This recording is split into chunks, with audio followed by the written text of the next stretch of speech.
വാക്യം. That's very important. Verse number 8.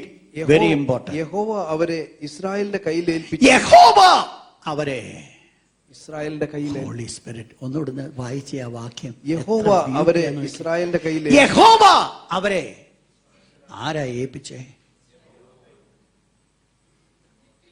ഇസ്രായേലെ ഇത്രയും വലിയ സൈന്യവുമായിട്ട് യുദ്ധം ചെയ്യുവാൻ നിനക്കൊരു കഴിവുമില്ല. നീ അവരെ യുദ്ധം ചെയ്ത് ജയിക്കുവാനുള്ള കാരണമെന്ന് പറയുന്നത് സ്വർഗസ്ഥനായിരിക്കുന്ന ദൈവത്തിൻ്റെ അദൃശ്യമായിരിക്കുന്ന കരങ്ങൾ നിനക്ക് മുൻപായിട്ട് ശത്രുവിൻ്റെ അടുക്കൽ ചെന്നിട്ട് ശത്രുവിനെ നിർവീര്യമാക്കിയതാണ് നീ ജയമെടുത്തത്. ഹല്ലേലൂയ. യോശുവയ്ക്ക് പറയാൻ യുദ്ധം ചെയ്ത ഞങ്ങളാണെന്ന്. പക്ഷേ ദൈവത്തിന് പറയുവാനുള്ളത് സ്വർഗസ്ഥനായിരിക്കുന്ന ദൈവം അവരെ ഫലമേൽപ്പിച്ചു കൊടുത്തു. ഒന്ന് വായിച്ചേ, ആവർത്തന പുസ്തകം 32-ാം അധ്യായം, Deuteronomy chapter 32 verse number 30.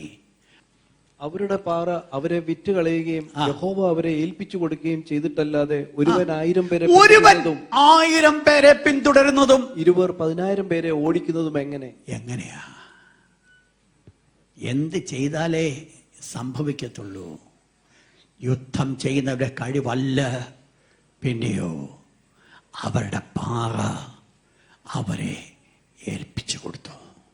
സ്വർഗസ്ഥനാർക്ക് ദൈവം ശത്രുവിനെ നിർവീര്യമാക്കിയത്.